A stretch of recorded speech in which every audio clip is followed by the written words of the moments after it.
Hello ಮಕ್ಕಳೇ, ವಿಜ್ಞಾನಯಾನ ಚಾನೆಲ್ಗೆ ನಿಮಗೆಲ್ಲರಿಗೂ ಸ್ವಾಗತ. ನಮಸ್ಕಾರ. ಚಲನೆ ಮತ್ತೆ ಕಾಲ ಕೇಳೋಕೆ ತುಂಬಾನೇ ಸರಳವಾದ ಪದಗಳು ಅಲ್ವಾ? ಆದ್ರೆ ನಮ್ಮ ಇಡೀ ಜಗತ್ತಿನ ಅಳತೆಗೋಲೆ ಈ ಎರಡೂ ಪದಗಳು. ಅದು ಹೇಗೆ ಅಂತ ಇವತ್ತು ತಿಳ್ಕೊಳ್ಳೋಣ. ಸರಿ, ಕ್ರಿಕೆಟ್ ಮ್ಯಾಚ್ ನೋಡ್ತಾ ಇರ್ತೀವಿ. ಬೌಲರ್ ಗಂಟೆಗೆ 140 ಕಿಲೋಮೀಟರ್ ವೇಗದಲ್ಲಿ ಬಾಲ್ ಹಾಕಿದ್ರು ಅಂತ ಹೇಳ್ತಾರೆ. ಹೌದು, ಆದ್ರೆ ಅದರ ನಿಜವಾದ ಅರ್ಥ ಏನು? ಅದನ್ನ ಹೇಗೆ ಲೆಕ್ಕ ಹಾಕ್ತಾರೆ? ಬನ್ನಿ, ಈ ಪ್ರಶ್ನೆಯಿಂದಾನೇ ನಮ್ಮ ಇವತ್ತಿನ ಪಯಣ ಶುರು ಮಾಡೋಣ. ಇದನ್ನ ಸರಿಯಾಗಿ ಅರ್ಥ ಮಾಡ್ಕೊಳ್ಳೋಕೆ ನಾವು ಒಂದಾದ್ಮೇಲೆ ಒಂದರಂತೆ 5 ಮುಖ್ಯ ಹಂತಗಳನ್ನ ನೋಡೋಣ. ಮೊದಲು ಚಲನೆ ಮತ್ತೆ ಕಾಲ ಅಂದ್ರೆ ಏನು ಅಂತ ಶುರು ಮಾಡಿ, ಆಮೇಲೆ ಅದರ ಸೂತ್ರ, ಯೂನಿಟ್ಗಳನ್ನ ಹೇಗೆ ಬದಲಾಯಿಸೋದು, ನಕ್ಷೆಯಲ್ಲಿ ಅದನ್ನ ಹೇಗೆ ತೋರಿಸೋದು, ಮತ್ತು ಕೊನೆಗೆ ಇದರಿಂದ ನಾವು ಕಲಿಬೇಕಾದ ಮುಖ್ಯ ಅಂಶಗಳೇನು ಅಂತ ನೋಡೋಣ. ಸರಿ, ಹಾಗಾದ್ರೆ ನಮ್ಮ ಮೊದಲ ಭಾಗ ಚಲನೆ ಮತ್ತು ಕಾಲ. ಈಗ ಚಲನೆ ಅಂತ ಹೇಳ್ತೀವಲ್ಲ, ಆಗ ನಾವು ನಿಖರವಾಗಿ ಏನನ್ನ ಅಳತೆ ಮಾಡ್ತಾ ಇರ್ತೀವಿ? ಯಾವುದೇ ಒಂದು ಚಲನೆಯನ್ನ ವಿವರಿಸ್ಬೇಕು ಅಂದ್ರೆ ನಮ್ಗೆ 2 ವಿಷಯಗಳು ಗೊತ್ತಿರ್ಲೇಬೇಕು. ಒಂದು, ಆ ವಸ್ತು ಎಷ್ಟು ದೂರ ಹೋಯ್ತು ಅನ್ನೋದು. ಇನ್ನೊಂದು, ಆ ದೂರವನ್ನ ಕ್ರಮಿಸೋಕೆ ಅದಕ್ಕೆ ಎಷ್ಟು ಸಮಯ ಬೇಕಾಯ್ತು ಅನ್ನೋದು. ನೋಡಿ, ಈ 2 ಇಲ್ದೆ ಚಲನೆಯ ಬಗ್ಗೆ ಮಾತಾಡೋಕೆ ಸಾಧ್ಯನೇ ಇಲ್ಲ. ನಾವಿವತ್ತು ರೊಂಬ ಸುಲಭವಾಗಿ ಬಳಸೋ ಈ ಸ್ಪೀಡ್ ಫಾರ್ಮುಲಾ ಇದೆಯಲ್ಲ, ಇದ್ರ ಹಿಂದೆ ಒಂದು ದೊಡ್ಡ ಇತಿಹಾಸನೇ ಇದೆ ಗೊತ್ತಾ? 1600ರ ದಶಕದ ಆರಂಭದಲ್ಲಿ ಇಟಲಿಯ ಖಗೋಳಶಾಸ್ತ್ರಜ್ಞ ಗೆಲೀಲಿಯೋ ಗೆಲೀಲಿ ಅವರು ಇದನ್ನ ಮೊದಲ ಬಾರಿಗೆ ಜಗತ್ತಿನ ಮುಂದೆ ಇಟ್ರು. ಆ ಕಾಲಕ್ಕೆ ಅದೊಂದು ಅಕ್ಷರಶಃ ಕ್ರಾಂತಿಕಾರಕ ಚಿಂತನೆಯಾಗಿತ್ತು. ಹಾಗಾದ್ರೆ ಈಗ ನಮ್ಮ 2ನೇ ಭಾಗಕ್ಕೆ ಬರೋಣ. ಅದೇ ಜವದ ಮೂಲ ಸೂತ್ರ. ಈ ಎಲ್ಲಾ ಲೆಕ್ಕಾಚಾರದ ಹಿಂದಿರೋ ಸಮೀಕರಣ ಅಂದ್ರೆ ಫಾರ್ಮುಲಾ ಆಶ್ಚರ್ಯ ಅನ್ಸಿದ್ರೂ ನಿಜ, ತುಂಬಾನೇ ಸರಳವಾಗಿದೆ. ಸೊ ಇಲ್ಲಿ ನಾವು ಗಮನಿಸಬೇಕಾದ ಮುಖ್ಯವಾದ ಪಾಯಿಂಟ್ ಏನು ಅಂದ್ರೆ, ಜವ ಅಥವಾ ಸ್ಪೀಡ್ ಅಂದ್ರೆ ಸುಮ್ನೆ ದೂರ ಅಷ್ಟೇ ಅಲ್ಲ, ಅದು ಒಂದು ನಿರ್ದಿಷ್ಟ ಸಮಯದಲ್ಲಿ ಅಂದ್ರೆ ಪ್ರತಿ ಯೂನಿಟ್ ಟೈಮ್ನಲ್ಲಿ ಎಷ್ಟು ದೂರ ಕ್ರಮಿಸಿದೆ ಅನ್ನೋದ್ರ ಬಗ್ಗೆ ಹೇಳುತ್ತೆ.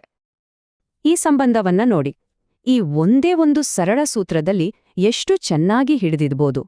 ಜವ ಅಂದ್ರೆ ಒಟ್ಟು ಚಲಿಸಿದ ದೂರವನ್ನ ಅದಕ್ಕೆ ತೆಗೆದುಕೊಂಡ ಒಟ್ಟು ಸಮಯದಿಂದ ಭಾಗಿಸ್ಬೇಕು ಅಷ್ಟೇ. ಸರಿ, ಈಗ ಒಂದು ತುಂಬಾನೇ ಪ್ರಾಕ್ಟಿಕಲ್ ಆದ ವಿಷಯದ ಬಗ್ಗೆ ನೋಡೋಣ.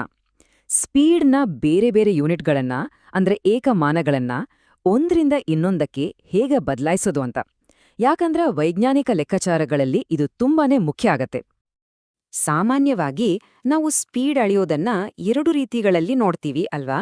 ಒಂದು, ಕಿಲೋಮೀಟರ್ ಪ್ರತಿ ಗಂಟೆ ಅಂದ್ರೆ kmph.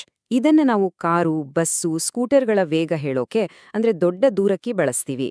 ಇನ್ನೊಂದು, ಮೀಟರ್ ಪ್ರತಿ ಸೆಕೆಂಡ್ ಅಂದ್ರೆ MPS. ಇದು ಭೌತಶಾಸ್ತ್ರದ ಸ್ಟ್ಯಾಂಡರ್ಡ್ ಯೂನಿಟ್. ಚಿಕ್ಕ ಅವಧಿಯ ನಿಖರವಾದ ಲೆಕ್ಕಗಳಿಗೆ ಇದನ್ನ ಬಳಸ್ತಾರೆ. ಹಾಗಾದ್ರೆ ಬನ್ನಿ ಒಂದು ಉದಾಹರಣೆ ನೋಡೋಣ. ಗಂಟೆಗೆ 90 ಕಿಲೋಮೀಟರ್ ವೇಗವನ್ನ ಮೀಟರ್ ಪ್ರತಿ ಸೆಕೆಂಡ್ಗೆ ಹೇಗೆ ಬದಲಾಯಿಸೋದು? ಇದು ತುಂಬಾನೇ ಸರಳ, ಕೇವಲ 3 ಸ್ಟೆಪ್ಸ್. ಮೊದಲು ಕಿಲೋಮೀಟರ್ನ ಮೀಟರ್ಗೆ ಕನ್ವರ್ಟ್ ಮಾಡಿ, ಆಮೇಲೆ ಗಂಟೆಯನ್ನ ಸೆಕೆಂಡ್ಗಳಿಗೆ ಕನ್ವರ್ಟ್ ಮಾಡಿ, ಕೊನೆಗೆ ಹೊಸ ದೂರವನ್ನ ಹೊಸ ಸಮಯದಿಂದ ಭಾಗಿಸಿ. ಅಷ್ಟೇ. ಸರಿ, ಮೊದಲ ಸ್ಟೆಪ್ ಕಿಲೋಮೀಟರ್ನ ಮೀಟರ್ ಮಾಡೋದು. ನಮ್ಗೆಲ್ಲ ಗೊತ್ತಿರೋ ಹಾಗೆ 1 ಕಿಲೋಮೀಟರ್ ಅಂದ್ರೆ 1000 ಮೀಟರ್ ಅಲ್ಲ. ಹಾಗಾಗಿ 90 ಕಿಲೋಮೀಟರ್ ಅಂದ್ರೆ 90ನ್ನ 1000ದಿಂದ ಗುಣಿಸಿದ್ರೆ ಆಯ್ತು. ಉತ್ತರ 90,000 ಮೀಟರ್. ಈಗ 2ನೇ ಸ್ಟೆಪ್, ಘಂಟೆಗಳನ್ನ ಸೆಕೆಂಡುಗಳಿಗೆ ಬದಲಾಯಿಸೋದು. 1 ಘಂಟೆಗೆ 60 ನಿಮಿಷ, ಪ್ರತಿ ನಿಮಿಷಕ್ಕೆ 60 ಸೆಕೆಂಡುಗಳು. ಸೊ 60 ಗುಣಿಸು 60 ಮಾಡಿದ್ರೆ 1 ಘಂಟೆಗೆ ಒಟ್ಟು 3600 ಸೆಕೆಂಡುಗಳು ಸಿಗುತ್ತೆ. ಈಗ ನಮ್ಗೆ ಬೇಕಾದ 2 ಹೊಸ ವ್ಯಾಲ್ಯೂಗಳು ಸಿಕ್ಕಿವೆ. ಇದನ್ನ ನಮ್ಮ ಹಳೆ ಸರಳವಾದ ಜವ ದೂರ ಮತ್ತು ಕಾಲ ಫಾರ್ಮುಲಾಗೆ ಹಾಕೋಣ. ಕೊನೆಗೆ 90,000 ಮೀಟರನ್ನ 3600 ಸೆಕೆಂಡುಗಳಿಂದ ಭಾಗಿಸಿದಾಗ ನಮ್ಗೆ ಸಿಗೋ ಉತ್ತರ 25. ಅಂದ್ರೆ 90 ಕಿಲೋಮೀಟರ್ ಪರ್ ಅವರ್ ಅನ್ನೋದು 25 ಮೀಟರ್ ಪರ್ ಸೆಕೆಂಡ್ಗೆ ಸಮ. ನೋಡಿ, ಎಷ್ಟು ಸುಲಭವಾಗಿ ಯೂನಿಟ್ಸ್ಗಳನ್ನ ಕನ್ವರ್ಟ್ ಮಾಡ್ಬೋದು. ಸರಿ, ಇಲ್ಲಿವರೆಗೆ ಸಂಖ್ಯೆಗಳು, ಸೂತ್ರಗಳು ಅಂತ ನೋಡಿದ್ವಿ. ಆದ್ರೆ ಈ ಚಲನೆಯನ್ನೇ ಒಂದು ಚಿತ್ರದ ಹಾಗೆ, ಒಂದು ಕಥೆಯ ಹಾಗೆ ನೋಡಿದ್ರೆ ಹೇಗಿರುತ್ತೆ? ಅದನ್ನೇ ನಾವೀಗ ಮಾಡೋಕ್ ಹೊರಟಿರೋದು. ಚಲನೆಯನ್ನ ಒಂದು ಗ್ರಾಫ್ ಅಂದ್ರೆ ನಕ್ಷೆಯಲ್ಲಿ ತೋರ್ಸೋದು. ಒಂದು ಕಾರಿನ ಪ್ರಯಾಣದ ಉದಾಹರಣೆ ತಗೊಳ್ಳೋಣ. ಈ ಟೇಬಲ್ ನೋಡಿ. ಇಲ್ಲಿ ಪ್ರತಿ 30 ನಿಮಿಷಕ್ಕೆ ಆ ಕಾರು ಎಷ್ಟು ಕಿಲೋಮೀಟರ್ ದೂರ ಹೋಗಿದೆ ಅಂತ ರೆಕಾರ್ಡ್ ಮಾಡಲಾಗಿದೆ. 0ಯಿಂದ ಶುರುವಾಗಿ 120 ನಿಮಿಷಗಳವರೆಗೆ ಈಗ ಈ ಟೇಬಲ್ನಲ್ಲಿರೋ ಮಾಹಿತಿರನ್ನ ಒಂದು ಗ್ರಾಫ್ ಮೇಲೆ ಹಾಕೋಣ. ಅದಕ್ಕೆ ನಮ್ಗೆ 2 ಅಕ್ಷಗಳು ಅಂದ್ರೆ ಆಕ್ಸಿಸ್ ಬೇಕು. ಕೆಳಗೆ ಅಡ್ಡಲಾಗಿರೋ ಲೈನ್ ಅಂದ್ರೆ ಎಕ್ಸ್ ಆಕ್ಸಿಸ್, ಅದು ಸಮಯವನ್ನ ತೋರಿಸುತ್ತೆ. ಹಾಗೆ ಮೇಲಕ್ಕೆ ಹೋಗೋ ಲಂಬವಾದ ಲೈನ್ ಅಂದ್ರೆ ವೈ ಆಕ್ಸಿಸ್ ದೂರವನ್ನ ತೋರಿಸುತ್ತೆ. ಈ ಗ್ರಾಫ್ ಮೇಲೆ ಬರೋ ಲೈನ್ ಇದೆಯಲ್ಲ, ಅದು ಸುಮ್ನೆ ಲೈನ್ ಅಲ್ಲ, ಅದು ಆ ಇಡೀ ಪ್ರಯಾಣದ ಕಥೆಯನ್ನೇ ಹೇಳುತ್ತೆ.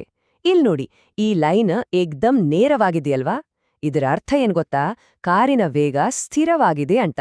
ಅಂದ್ರೆ ಅದು ಎಲ್ಲೂ ನಿಂತಿಲ್ಲ, ಎಲ್ಲೂ ನಿಧಾನ ಮಾಡಿಲ್ಲ, ಒಂದೇ ಸ್ಪೀಡ್ನಲ್ಲಿ ಹೋಗ್ತಾ ಇದೆ. ನೋಡಿ, ಇಷ್ಟೆಲ್ಲ ಮಾಹಿತಿಯನ್ನ ಈ ಗ್ರಾಫ್ ಒಂದೇ ನೋಟಕ್ಕೆ ನಮಗೆ ತಿಳಿಸ್ಬಿಡುತ್ತೆ. ಸರಿ, ಹಾಗಾದ್ರೆ ಇಷ್ಟೆಲ್ಲ ನೋಡಿದ್ಮೇಲೆ ನಾವು ಕಲ್ತಿರೋ ಪ್ರಮುಖ ಅಂಶಗಳನ್ನ ಒಮ್ಮೆ ಬೇಗನೆ ನೆನ್ಪು ಮಾಡ್ಕೊಳ್ಳೋಣ. ಚಲನೆ ಮತ್ತು ಕಾಲದ ಬಗ್ಗೆ ನೆನ್ಪಿಡ್ಬೇಕಾದ ಮುಖ್ಯ ಪರಿಕಲ್ಪನೆಗಳು ಯಾವುವು? 3 ಪ್ರಮುಖ ವಿಷಯಗಳನ್ನ ನಾವು ನೆನಪಲ್ಲಿಟ್ಕೋಬೇಕು. ಮೊದಲನೆಯದು ಮೂಲ ಸೂತ್ರ. ಜವ ಅಂದ್ರೆ ದೂರವನ್ನ ಕಾಲದಿಂದ ಭಾಗಿಸೋದು, ಇದು ಲೆಕ್ಕಾಚಾರದ ಹೃದಯ. ಎರಡನೆಯದು ಯೂನಿಟ್ ಕನ್ವರ್ಷನ್. ಕಿಲೋಮೀಟರ್ ಪ್ರತಿ ಘಂಟೆಯನ್ನ ಮೀಟರ್ ಪ್ರತಿ ಸೆಕೆಂಡ್ಗೆ ಬದಲಾಯಿಸೋದು ಹೇಗೆ ಅಂತ ಈಗ ನಮ್ಗೆ ಗೊತ್ತು. ಮೂರನೆಯದು ಗ್ರಾಫ್. ದೂರಕಾಲ ನಕ್ಷೆಯು ಒಂದು ಪ್ರಯಾಣದ ಕಥೆಯನ್ನೇ ದೃಶ್ಯ ರೂಪದಲ್ಲಿ ಹೇಳುತ್ತೆ. ಇದರಿಂದ ಸ್ಪೀಡನ್ನ ಅರ್ಥ ಮಾಡ್ಕೊಳ್ಳೋದು ತುಂಬಾನೇ ಸುಲಭವಾಗತ್ತೆ.